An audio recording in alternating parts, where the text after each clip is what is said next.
Hello everyone and welcome back to Let's Play Shin Megami Tensei. Are you guys tired of optional areas? Because I'm tired of optional areas. So, instead of doing something optional, like the last two episodes of this LP, we're finally going to go ahead and advance the plot. So, yeah, last two episodes we went down different areas of this intersection. We're going to go left here finally and go where we're supposed to be going.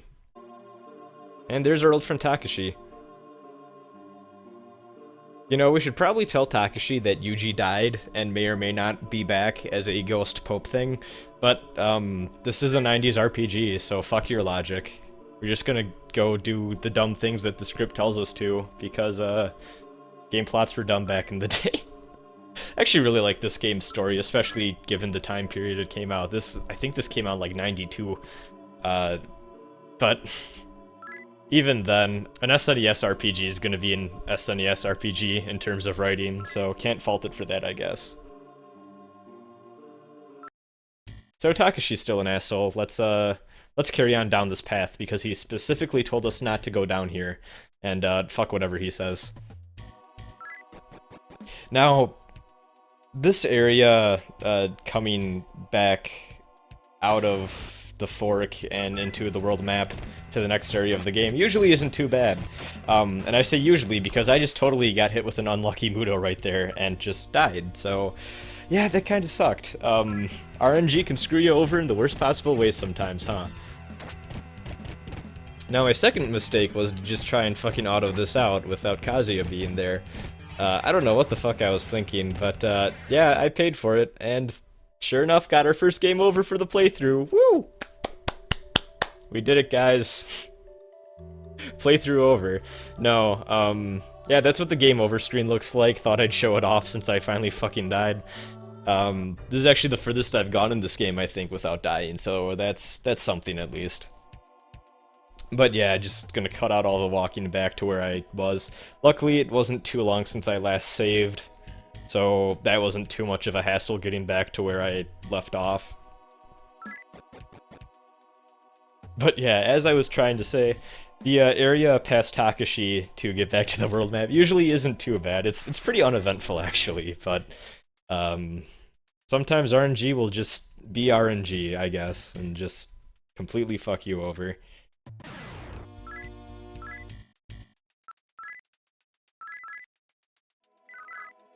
Gonna finally get out of here. Can see the light at the end of the tunnel. There we are.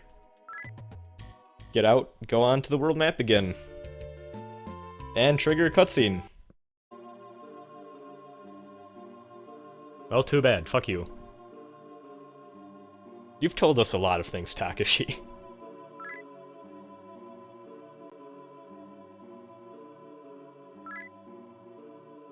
So this kind of bothers me, because Takashi's just one dude.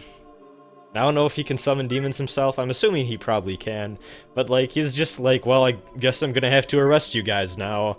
And our party of 6 people, well, I guess 5, but our party of 5 people, including a Cthulhu-ass eyeball thing with weird tendrils and shit coming out of it that has almighty spells.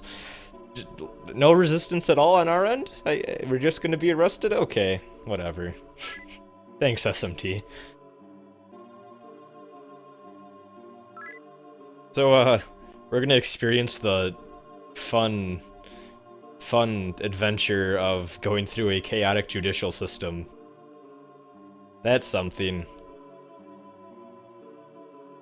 And anyone who's played Devil Survivor 1 knows who this guy is.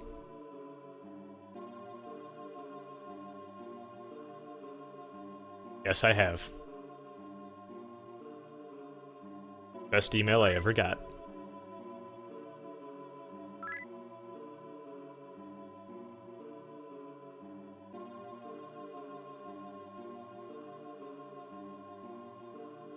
This reminds me of something that, God, I think it was a history professor once said, like, how much value, if you think about it objectively, how much value that, society places on pieces of paper that were signed by people that are long since dead, like 200, 300 years ago.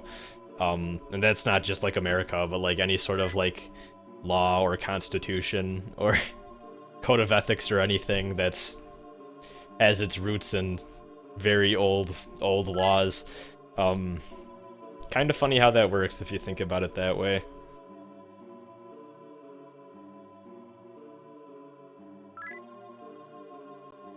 So he's giving us a shot at redemption here. Now this only happens if you're neutral, I believe. If you are lawful, you're just going to be found guilty, and I don't think you actually get any new text. I think it just kind of arranges the text in a way so that they'll just find you guilty right away. So I didn't even bother checking it out with changing my alignment to law or anything. But I could be wrong, but I don't think I am.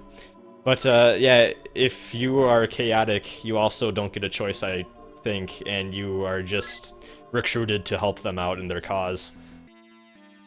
So what sucks about this is, well, here's the chaotic line of events in case you're neutral and you decided that you'd help them out. But what sucks about this part of the game is that if you're neutral, you have to choose yes or no here. And if you say yes and choose to help them out, you're gonna be pushed into chaos. And if you say no, you are going to be pushed into law. So no matter what you do, you are going to have to shift alignments for a little bit, which can be kind of scary and kind of sucks because this is close to the alignment lock. So you got to put in some extra work just to shift that alignment back. But don't worry and don't try to grind for it, because I'll show you an easy way to do that in the next video. Or the next video, or the video after that at least. But yeah, if you go with the chaotic option here, you are just free to roam Eekucharo as you see fit. But if you go for the law option, you are captured. And I actually recommend, if you are neutral, going the law route, because that way you get to fight two bosses that reward you with a decent amount of experience points, and it's pretty worth it, in my opinion, to go the law route here.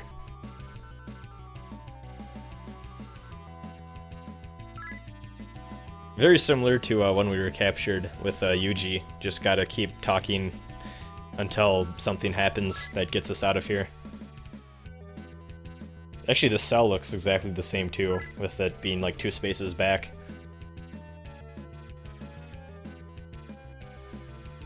Hey!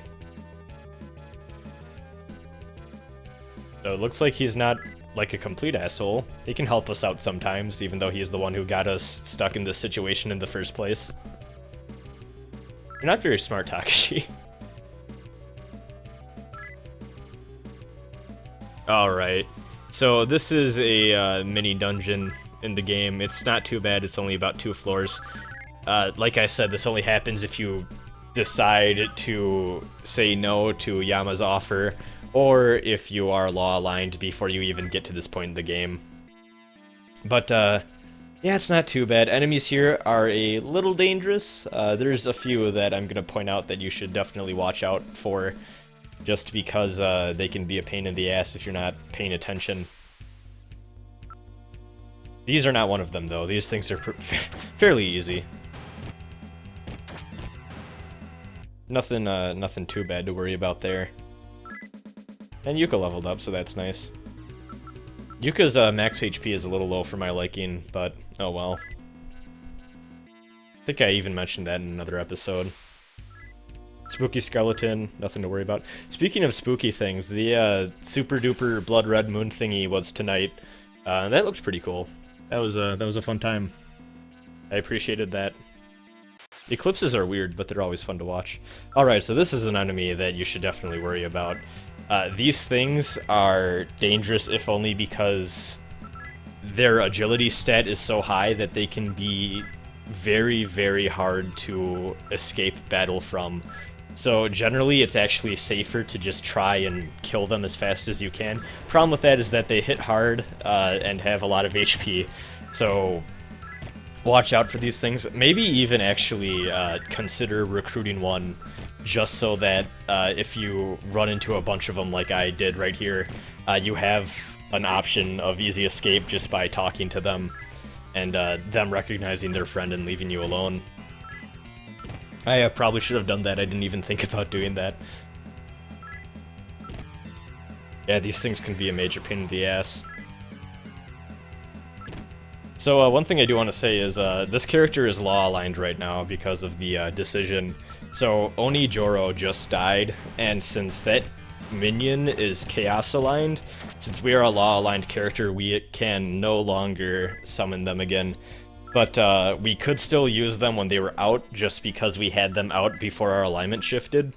So that's one thing you should keep in mind, is that if there's a minion of an alignment that you cannot use, like if you're chaotic and want to summon a law minion or vice versa, keep them out before you shift alignment if you can, because you'll be able to keep them and use them until they either died or you desummon them.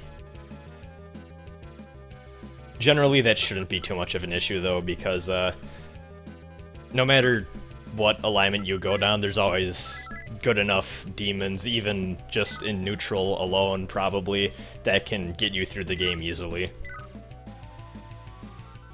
You shouldn't have too hard of a time with that.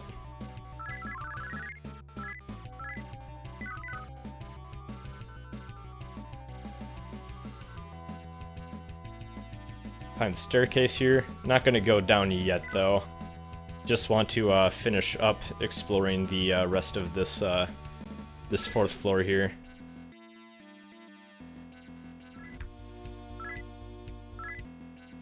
I always hate like that dead end I just passed up.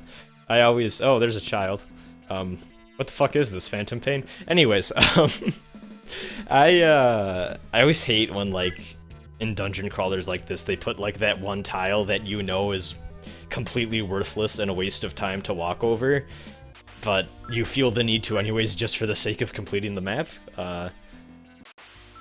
Yeah, I hate little dead ends like that just because the completionist side of me just furiously wants to walk over them and waste time, or risk getting into a bad random encounter. So yeah, we got imprisoned with a bunch of Messiahs that apparently wandered too close to Eekubukuro. Gaians seem like assholes a little bit. I mean, they imprison children, which is just not fair at all.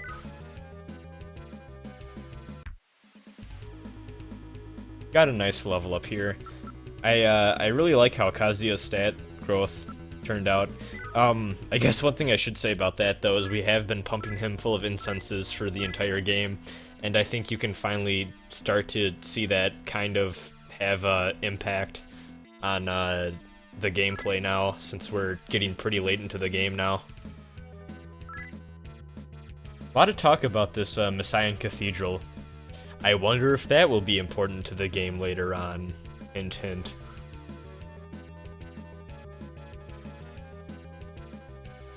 And dead end. Not fun. Not fun at all. So yeah, there's the map. We're pretty much done with this floor now. A few odd spaces that I just didn't fill out because, I don't know, wasn't worth it. But yeah, you may notice that the middle part is inaccessible, and we will go up there later. There's actually not too much fancy up there, but we can get to that middle part via an elevator on the lower floors, but we're not going to worry about that right now. Gonna go down to the second floor of this dungeon here. Now, I did say that this dungeon is only about 2 floors, and the reason I say that, even though it says that there's 4 floors... Oh, hi, Steven. Steven, why the fuck do you always appear in the most random of places? But the reason I say that it's only 2 floors is because Eekubukuro is divided up into 2 areas. The prison area, which is what we're in, and the actual Eekubukuro town area, which is floors 1 and 2. Which also have a lot of demons in it, and if I recall, pretty much the same encounters that these have. So I guess you can just consider Eekubukuro one giant dungeon, but the game actually does differentiate. Like right here, we're gonna save, and it will actually say in the save file that you are saving in the prison and not Eekubukuro. So kind of like splitting hairs, I guess. Same area, just divided up into 2 sections. Nothing too fancy. One thing I do want to point out here, which this made me sad, is when you save with Steven, he will heal you back to full, but he will not revive anyone who has died. So just be careful about that. If you're going through this part of the game and you're paranoid like I am, just don't let anyone die if you can help it, because you will not be able to get them healed back up until you beat the next boss. Actually wonder if, like, any kid back in the day just got stuck here because everyone was dead except for, like, the main character or something. I can imagine that happening if you just have really shitty luck and you rushed here instead of doing any of the optional areas and, you know, got underleveled and stuff. We're gonna fight fucking Keanu Reeves here. He's kind of a joke, just like his movie career. John Wick was good, but whatever. Yeah, this is one of the most pathetic bosses in the game, but he gives a shit ton of experience points, which is really nice. So Yuka's Marin Karen, very effective here, and I don't really have much to say. Just kind of go all out. And no matter what you do, you should honestly be fine. Right here, just gonna auto it out, and this won't last too long, actually. Yeah, that fight's a joke. Like, look at that experience, though. Like, Jesus Christ, I don't know what level the boss is considered. It's probably listed on the Megami Tensei wiki somewhere, but like, holy shit, that's a lot of experience points for Keanu Reeves. Weakest boss in SMT, Keanu Reeves. Let's make it happen, guys. Go out on Twitter. Tell the news to your friends. I actually do shit on Keanu Reeves a lot, but man, I do think John Wick was a damn good movie, and I liked him in that. And I kind of hope that that's a turning point for him as a person who does things. I hope his future endeavors actually work out the best for him.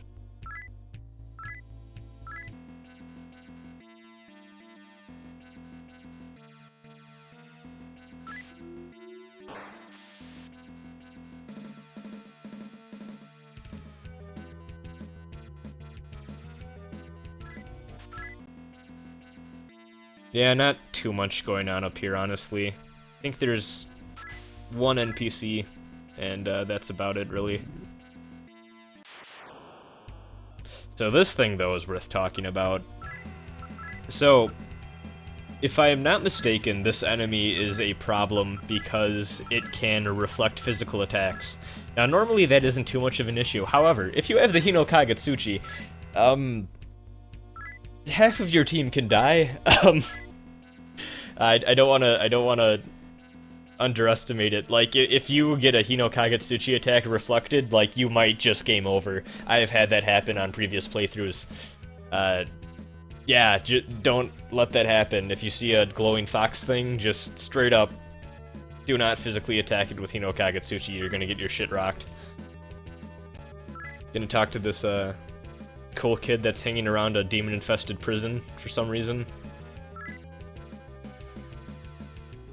I guess my interpretation of this is that the inner part of this floor is not considered part of the prison, which is weird, but whatever. RPGs are silly.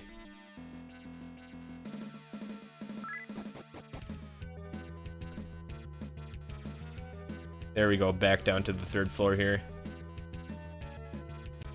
Just gonna continue exploring, doing fun stuff.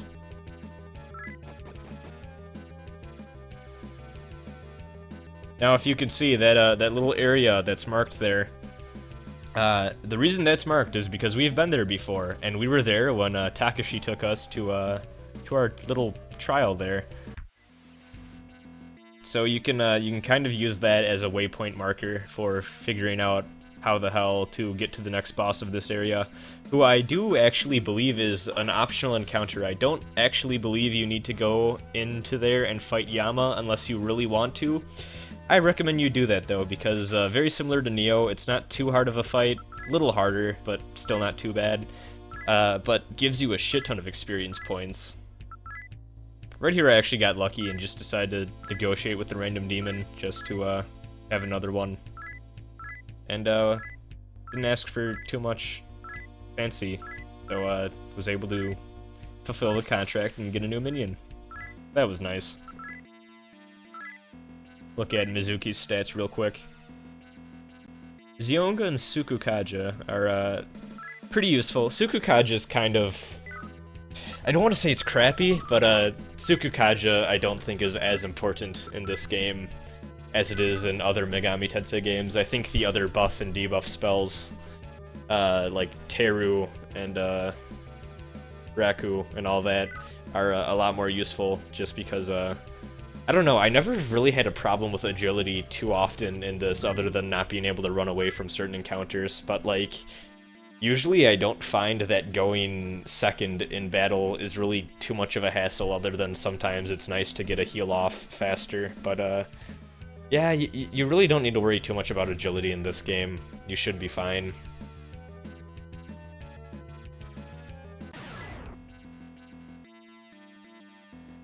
I think part of that is actually just because of... Actually, you want to point out what this NPC says is kind of important, but only if you're going to go for a Chaos run. So remember this, old man, and what he says here in case you're going Chaos. But as I was saying, I really don't think that agility makes as much of a difference in games that don't have the press turn system, just simply because of how press turn works. Like, just thinking about it, and like, I never really worried about agility too much in Strange Journey, but that said, I've only ever played like the first half of Strange Journey, so what do I know?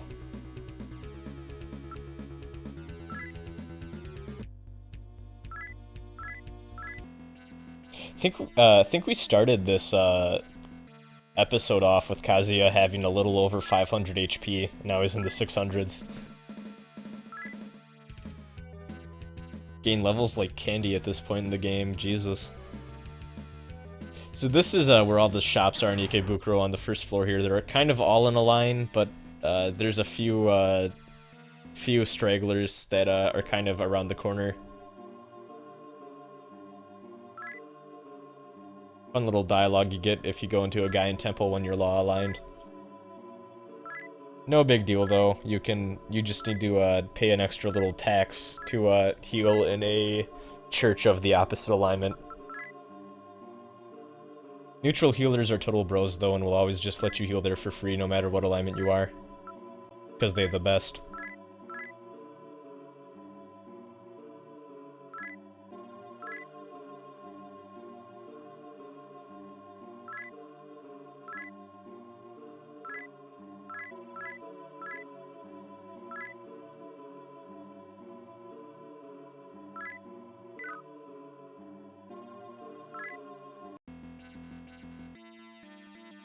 Alright, now that we're all healed up and everyone's good, gonna continue exploring a little bit, and then we go make our way over to Yama so we can kick his ass.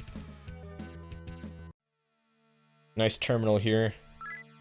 Highly recommend you make your way here just so you can save up and also make sure you don't miss it, so whenever you need to go back to Ikebukuro for anything you'd want from a shop or something, you don't need to walk your way all the way back here. It's quite the hike.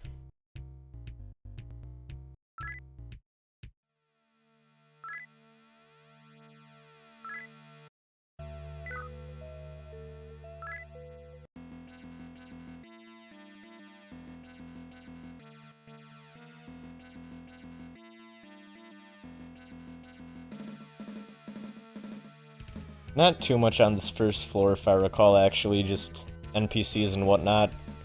There's an armor shop. I think there's an NPC.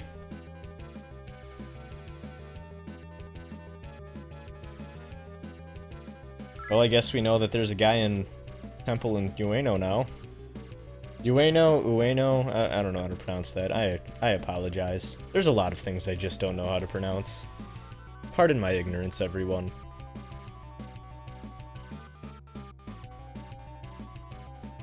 And there's a weapon shop there in case you want anything new too. Personally, I am pretty happy with what we have, and I'm just gonna stick around with what my current loadout is, because as you can see, it's pretty damn good as it is now.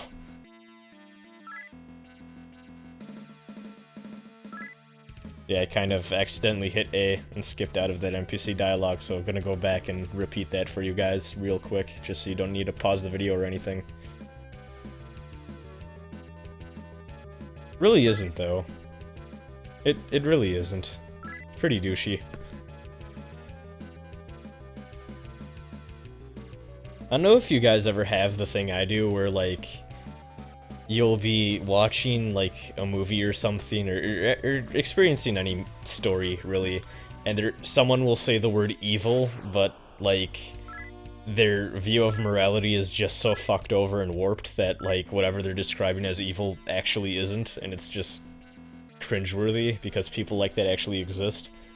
Um, oh god, there's a like a Wikipedia article or something that is all about I think it's about like Christian criticism of Dungeons and Dragons, and it has these funny little comic strips that were like used by like random radical groups as propaganda against Dungeons and Dragons, and it's just the funniest shit ever. I can't believe people buy into stuff like that. It's ridiculous.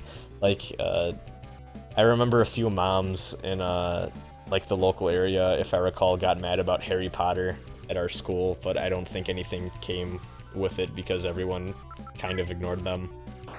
Same with oh god, it was Pokemon. A lot of people back in the day apparently thought Pokemon was satanic. Never had that come up at our school. We had trading cards banned though, I remember, because kids were trying to like sell them to each other and shit. And I remember our school was fine with like trading and stuff, but like as soon as like people started to like show up with dollar bills and stuff to trade or like sell cards off and stuff, they're like, okay, let's not do that anymore. which I think is pretty fair actually. Back in the day, I remember everyone was really mad about it, but yeah. God, fucking Pokemon cards. Actually, my cousin got into Pokemon cards recently, and like, man, I actually didn't really think that kids were still into that sort of thing, but I guess some things are just cross-generational.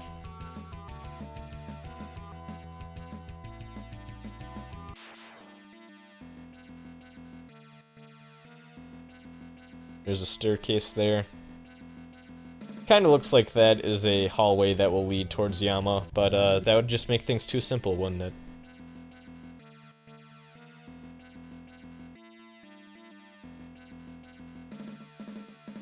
And that's a dead end. No good there. Just gonna need to make our way around.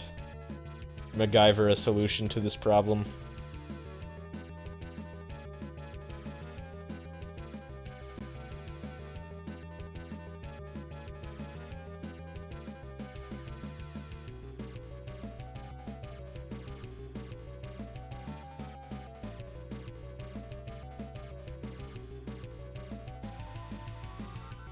One thing I will say is that at least we know where we're going here. With a lot of other dungeon areas in this game, you have no idea where the hell you should be going, so you just need to bump around and hope you're going in the right direction.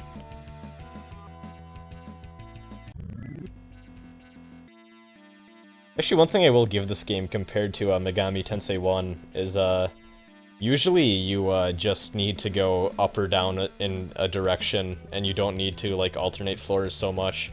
Megami Tensei 1 has a few areas that are just a pain in the ass to go through because sometimes you'll need to go up and around a place and then get something from that area, then go back down and then go up again, but in a different staircase. And going up or down is really no real sign of progress, and it's really easy to get lost fast in that sort of dungeon layout design. Luckily, this game avoids that. This game is annoying in other ways, such as stupid-ass fog. Well, I guess fog areas, trap chests, which I don't know if Megami Tensei 1 even has, and trap floors, which Megami Tensei 1 definitely has, but if I recall, they're not as obnoxious as they are in this game. I actually don't think Megami Tensei 1 has too bad fog areas either, until I think the final dungeon has a floor that's real bad with it, but other than that, there's nothing too horrible. Also a very simpler game than this. Not only in terms of area design, but just combat. A lot of people in the comments section been talking about doing an LP of Shin Megami Tensei 2. I'd actually really like to do that once I'm more familiar with the game. But I think, if anything, maybe not for a little while, but I'd like to do a LP of Kyoyaku Megami Tensei, both 1 and 2. Need to play through Mega Ten 2 first, though, before I do that, just so I know what I'm doing with that one. I think people would really enjoy that, simply because those games are shorter, and also have not aged particularly gracefully.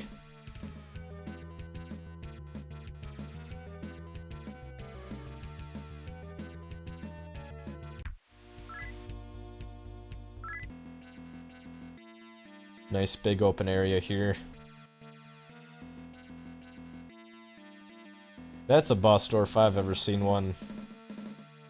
Especially because we know it's the boss door because it was marked on our map already, but yeah.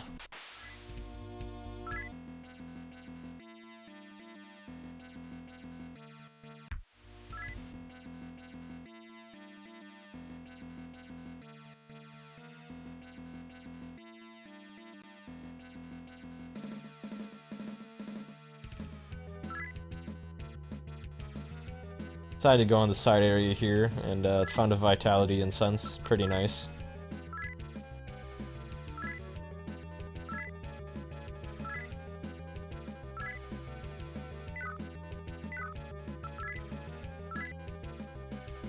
There's Kazuya's stats if you're curious.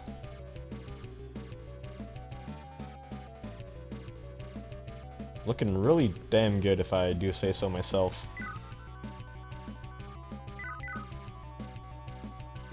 Like, if we were thrown into the final dungeon of the game, like, right now, I'm pretty sure Kazuya would actually be fine stats-wise.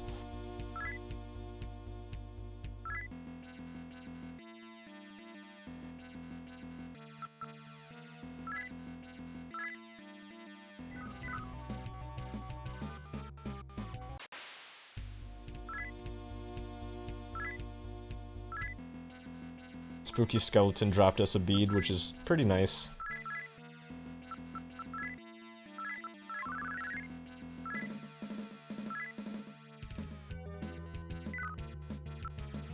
I don't know if it's just this playthrough or if it's just normal, but I don't know, I haven't been finding many beads as of late these past few dungeons, which sucks because they're nice to have on hand. I feel like I was getting more beads from random encounters and whatnot earlier on in the game. Maybe that's intentional, maybe it was an oversight, or maybe it's just me having bad luck, I have no idea, but just something worth noting, I guess. I say as I get another bead.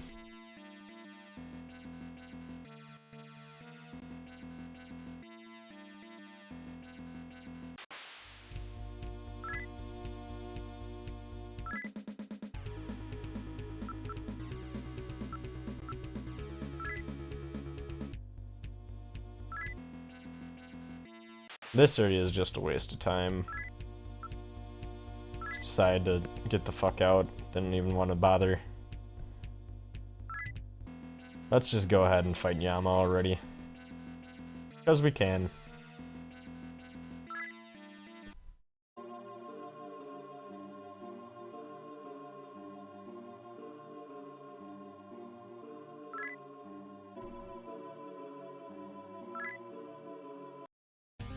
This fight is not too bad, very similar to Neo. He does have a few more tricks up his sleeve though. He can hit harder. If I recall, he has a multi-hit instant death spell. So might want to watch out for that. Might want to cast Tetraja actually, but I didn't even bother.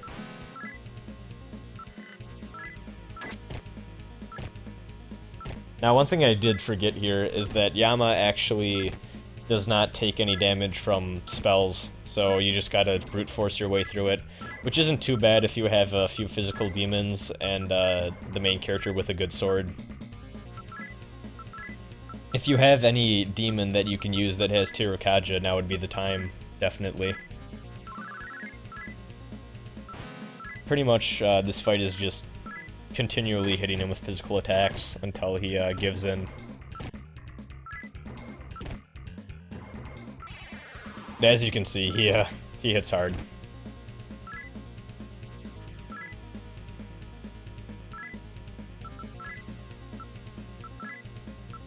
Can be a little intimidating, but he's not actually too terrible.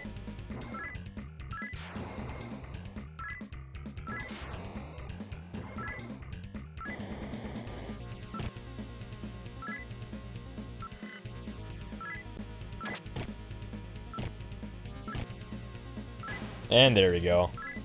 Nothing too fancy. Just play smart and you'll win. And like I said, a lot of experience points. Ikebukuro bosses are very generous. I will say that. And damn, already at 650 HP. A lot of progress for one episode. Probably had like 7 or 8 levels gained for each character between the bosses and just the regular dungeon crawling. So that's nice.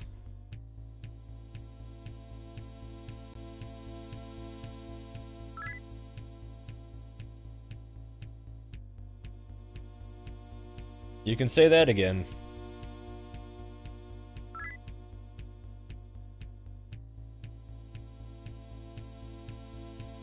I'll see you later, Goober. So, I'm gonna call it quits here, and I'm gonna go eat a fucking Rice Krispie treat. You all have a good night.